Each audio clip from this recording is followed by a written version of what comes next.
वेदांत अपने आप में अपना अर्थ प्रकट करता है, शब्द है नाम। वेदों का जहाँ अंत होवे वह वेदांत। वेद की भी जब जरूरत न रहे, वेद भी इसमें कुछ कह न सके, बता न सके, वो है वेदांत। तो वेद के जो वेद है, हर वेद के एकदम पीछे के हिस्सों में सारा ज्ञान खंड है, जहाँ आत्मा का निरूपण है। वेद के आगे के हिस्सों में तो कर्मकांड के अनेक प्रकार के है, यज्ञ यागादि का विस्तार है, और भी सब आपकी इच्छाओं की पूर्ति भी इसी के सहाय से करो, अन्य कोई आश्रय न लो, देवताओं का ही ये करो।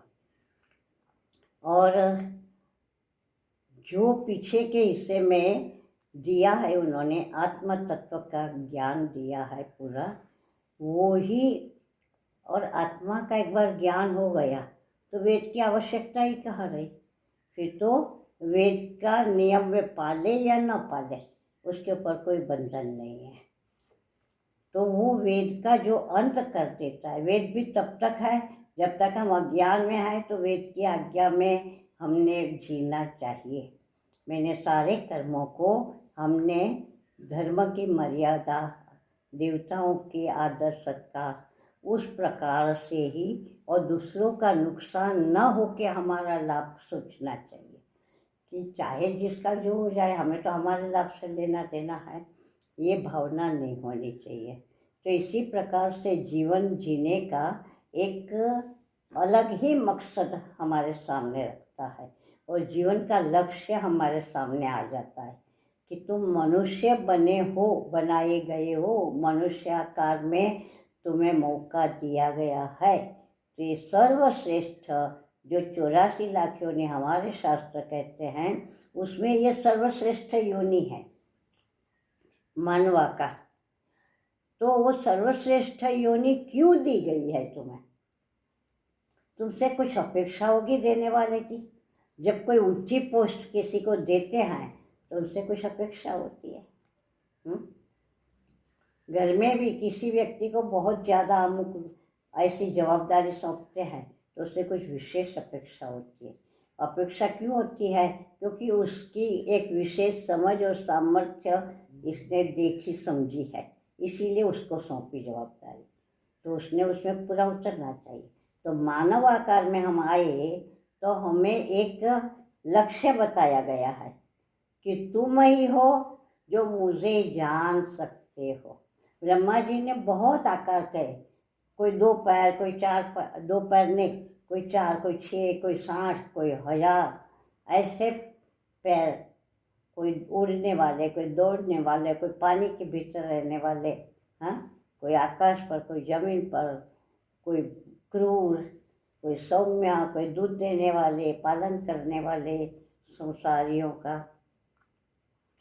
तो अनेक आकार बनाए, कोई कोई अच्छे लगते थे, राजी होते थे, तो इन्होंने अंत में एक और आकार बना दिया और वे एकदम नाचने लग गए, बहुत राजी हो गए। अरे अब हुआ काम पूरा, जैसा होना चाहिए वैसा ये है, ये मुझे जानेगा, ब्रह्म को ये जानेगा।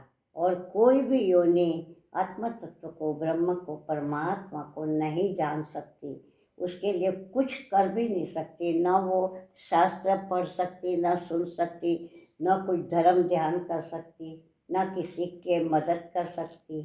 तो वे राजी हो गए, अब ये है जो मुझे जानेगा।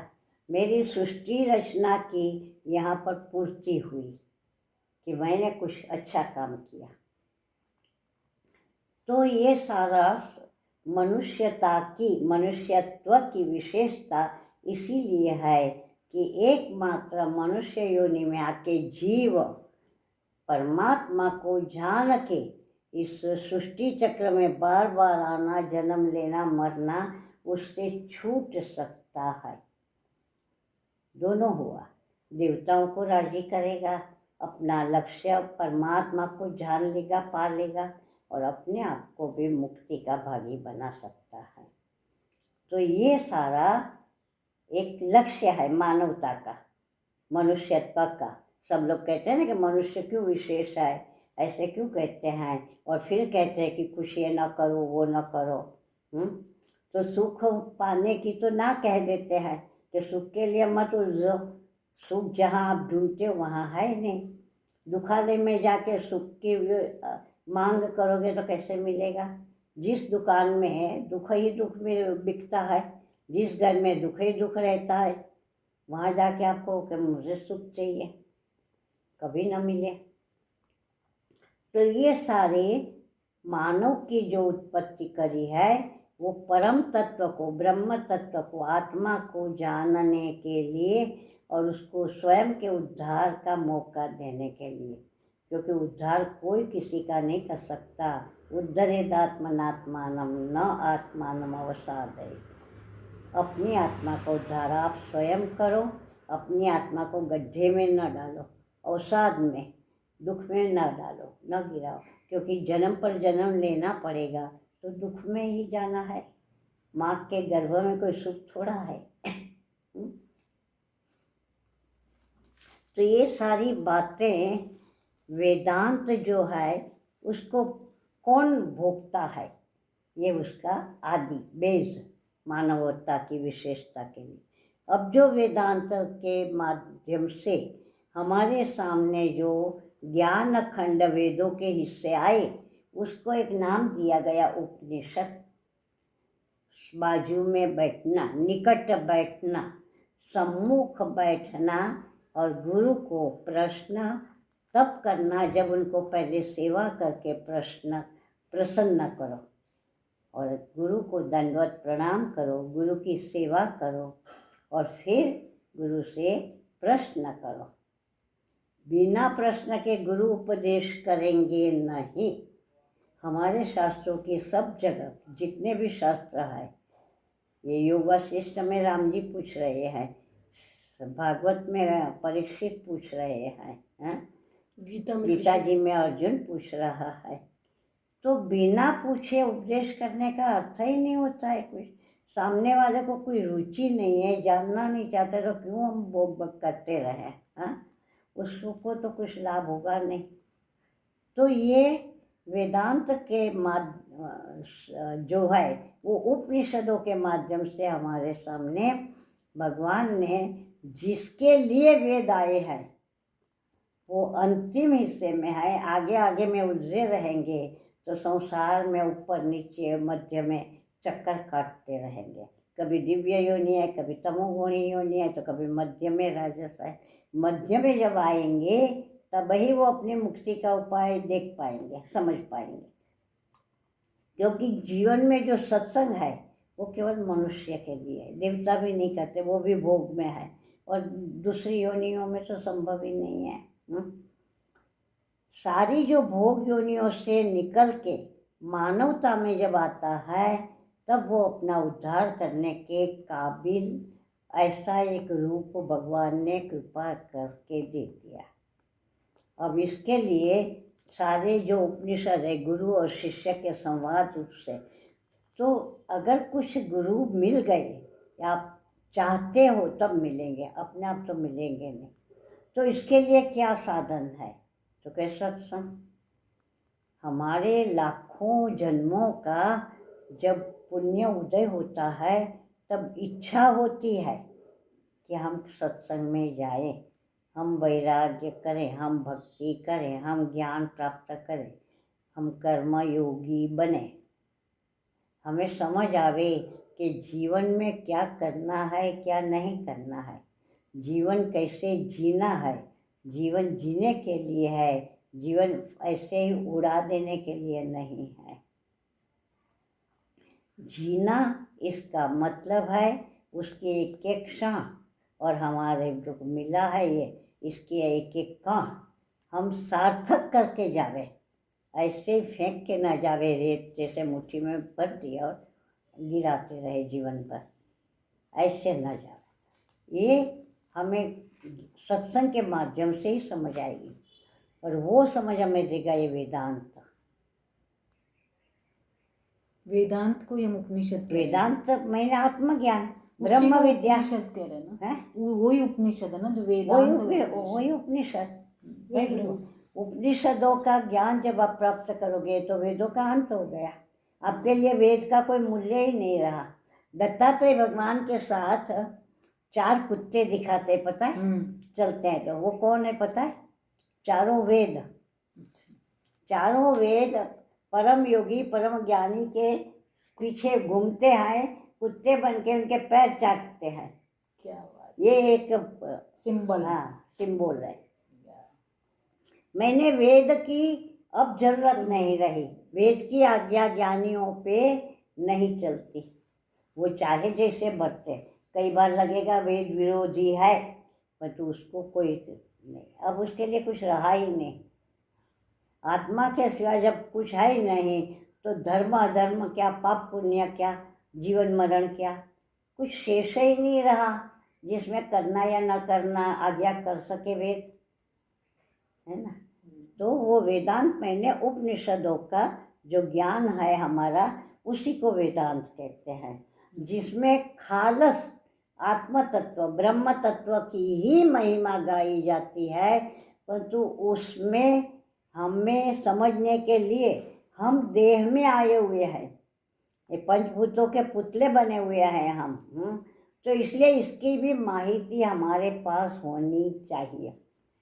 अगर आप कहीं आपकी बदली हुई दूसरे उसमें गए, तब उस या किसी भी कार्यवश आपने जाना पड़ा, कुछ 2 साल 5 साल 6 महीना जो भी, तो आप पहले उस एरिया, उस मोहल्ला, आपकी ज़रूरत की वस्तुएं मिलने वाले स्थान, दुकानें, आप कोशिश करोगे ना जानने की, तब आप सुख से वहाँ अपना गुजारा कर पाओगे। अगर ऐसे ही रहोगे तो हर समय परेशानी, हर समय परेशानी। तो इसी प्रकार हमें आना तो इसी शरीर में पड़ा, तो इस शरीर की भी कुछ कुछ माहिती इसमें उपनिषदों में गुरु ने दी है, परंतु उसकी उपयोगिता कहाँ तक, माहिती का मतलब, अब आप मान लो आपने चीनी लानी है तो आप हाथ में नहीं ला पाओगे। अगर आपने मूली लेनी है तो चलो एक मूली ले ली, 1 2 4 भी होगी तो पकड़ लोगे आप, हैं। तो आपको एक साधन चाहिए। आपने तेल घी लाना है तो आपको बोतल डब्बा कुछ चाहिए लेके जाना। एक जमाना था जो लेके ही जाना पड़ता था, ऐसे लिफाफों में नहीं मिल जाता था, प्लास्टिक के बोतलों में। कांच की बोतलें ज़्यादा मान्य थी। पहले तो प्लास्टिक का भरा हुआ चीज़ खाते भी नहीं थे। कई लोग कहते थे प्लास्टिक है, नहीं इसी से कैंसर होता है, हम नहीं खाएंगे। अभी वापस वही चल गया, कम लोग यूज अब तो कांच की पड़ी रहती है, अंदर प्लास्टिक हो गई ताकि टूटने फूटने का डर न रहे। उस जमाने में इतना हमने जो 50-100 साल जो निकाले, तो क्या मिट्टी कभी टूट जाती थी? पहले मिट्टी के ही बर्तनों में लेते थे। इसके बाद से ये एल्यूमिनियम वगैरह आया, कांच आया, तो किसके टूट जाते थे भाई? हाँ, घी लाते थे, तेल लाते थे, तो कभी तो वो नुकसान तो इसमें भी होता है, प्लास्टिक भी फट जाता है, लीकेज कर देता है, हैं? ऐसा थोड़ा है, नुकसान तो नुकसान होना ही है, हानि और लाभ दोनों साथ साथ ही चलते हैं। तो ये जो है वेदांत के माध्यम से हमने सत्य तक पहुंचना है। तो हम क्या झूठे हैं? बिल्कुल झूठे हो।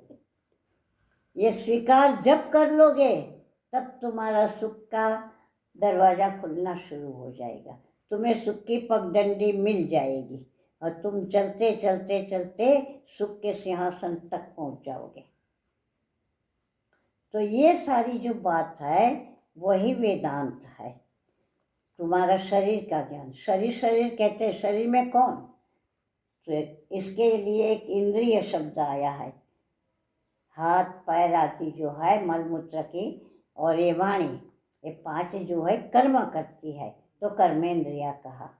बाकी जो 5 है, आँख कान नाक जिह्वा, मैंने रसनेंद्रिय और त्वचा, ये सब हमें कुछ माहिती देती है। तो मान लो आपने यहाँ एक पड़ा है, जरा सा पास गया, जरा लग भी गया, मान लो, अरे सावधान भाई, ये तो गरम अभी उतारी ये कढ़ाई है। तो उसने माहिती दी, किसने? इस त्वचा ने स्पर्श ज्ञान दिया। इसने अरे वहाँ से ना निकलो, उधर से चले जाओ, बहुत दुर्गंध है। तो उसने ज्ञान दिया, गंदी इंद्रिया ने।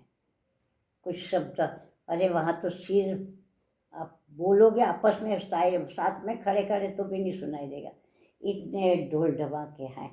आप थोड़ी देर रुक जाओ, अभी वहाँ को आपका कोई काम सिद्ध नहीं हो पाएगा, सब अपने में लगे पड़े हैं। तो इसने जो कह रहा उसका भी शब्द आप में गया, उसने एक माहिती दी, इसने आप मन को माहिती दी। तो ये कुछ हमें माहिती देते हैं, तय नहीं कर सकती है इंद्रियां, कुछ स्वयं से करती नहीं है। स्वयं तो हर वस्तु को, जैसे यहाँ कोई भी आया, साग वाला आया कि अनाज वाला आया कि दूध वाला, अंदर से जो भी होगा वो जाता है, लेता है और अंदर दे देता है। उसको पता नहीं है किस चीज़ कहाँ रखनी है, कैसे करनी है, हैं?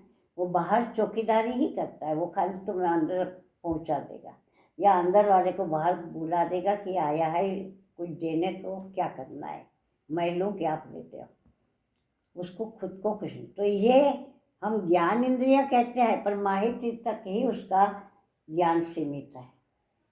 माहिती दे दी, बाकी सारा कारोबार एकमात्र हमारा मन करता है। मन कहो, चित्त कहो, बुद्धि कहो, अहंकार कहो, और सारी जवाबदारी जो लेता है वो अहंकार है। वास्तव में अहंकार नाम की भी कोई वस्तु नहीं है। जो आदि चैतन्य है, परम तत्व जो है, आत्मा को, ब्रह्म को, उसकी एक प्रकृति है, उसका एक स्वभाव है, क्या? स्फुरण।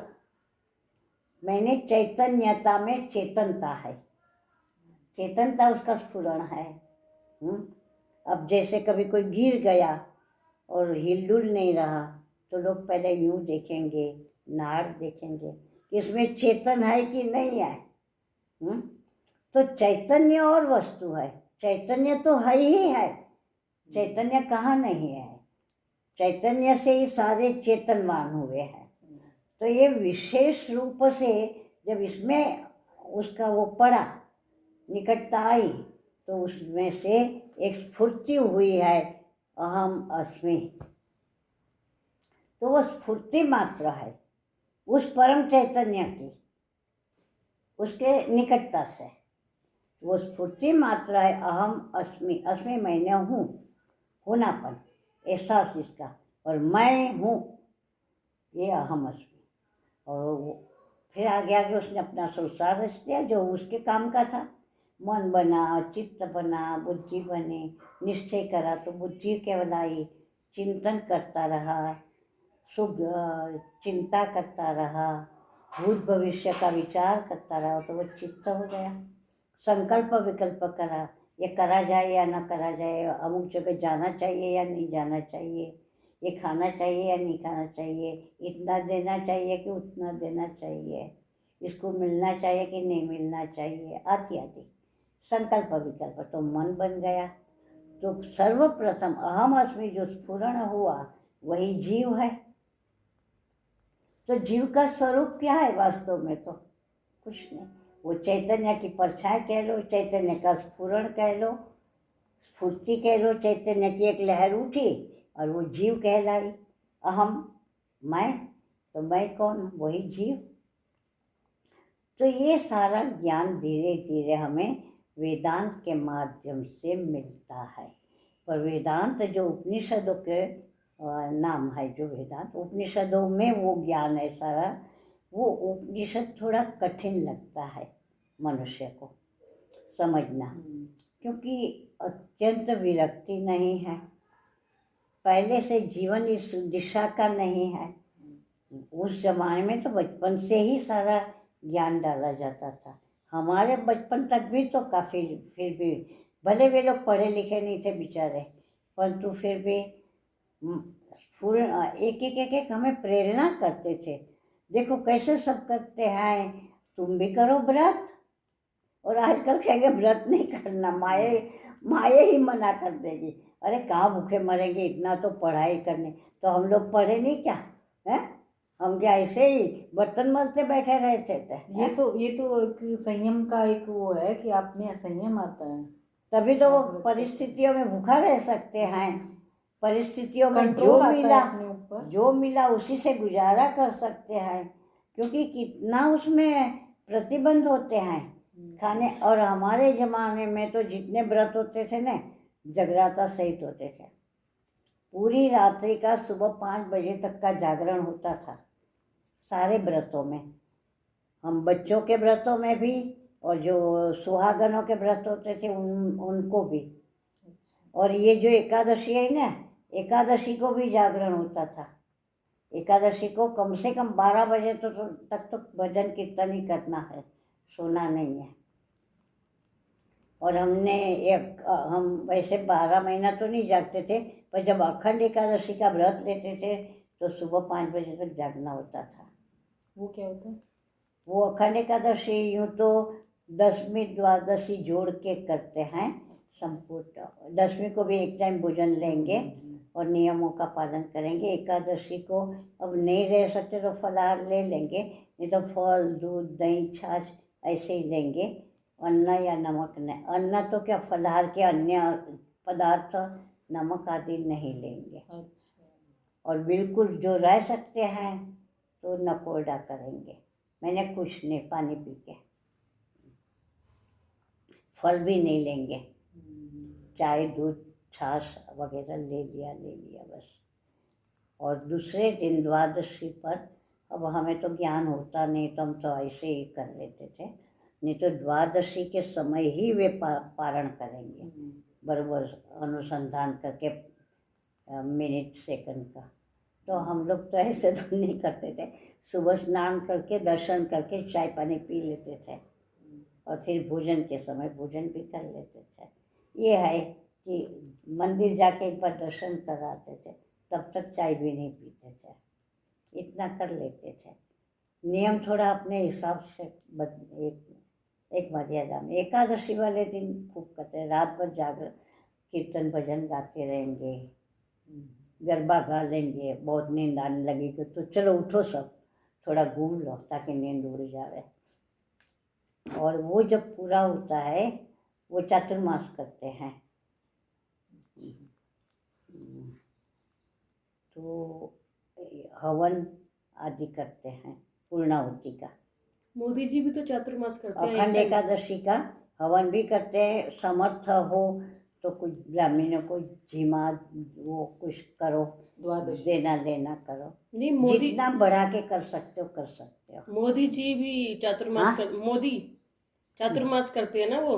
हाँ, तो एक टाइम खाना खाते हैं वो। मोदी हम भी करते थे किसी जमाने में। वो भी गुजराती थे ना। चातुर्मास करते थे, एक टाइम भोजन करते थे। और कभी चातुर्मास नहीं करते थे तो सावन का महीना तो करेंगे ही, उसमें तो एक ही टाइम खाएंगे। कार्तिक और सावन में दो। और चातुर्मास तो आषाढ़ी एकादशी से शुरू हो जाएगा। जो नीम एकादशी आती है जेठ की, वैसे तब से शुरू हो जाएगा। नीम एकादशी महीने नीम लेना, नियमों का लेना। वो कुछ 3 लगातार आते, एक नीम है, एक खीम है, एक भीम है, अब कुछ याद नहीं है। तो नहीं तो वो उससे न करे तो आषाढ़ी एकादशी जब आती है, जो आप वो क्या कहते हैं, यहाँ सब पंखा घड़ा का दान करते हैं, निर्जला, उस दिन से तो व्रत कर शुरू हो ही जाते हैं। चातुर्मास के व्रत लेने हैं। अच्छा। तो उस एकादशी से अगले दिन 10वीं से ही शुरू कर देते हैं। तो ये सब होता है। और माँ ये कहती थी कि तू व्रत कर, छोटे छोटे व्रत। स्कूल में पढ़ते थे, 7 बजे जाना होता था स्कूल में, 6:45 निकल जाना पड़ता था।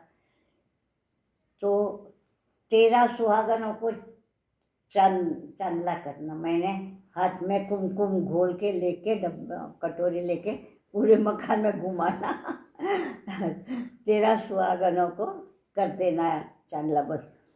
और फिर मंदिर में दर्शन करना, और जब व्रत पूरा हो चातुर्मास का तो कुछ न कुछ कर देना, ब्राह्मण को दे देना कुछ, व्रत के उत्थापन हो गया।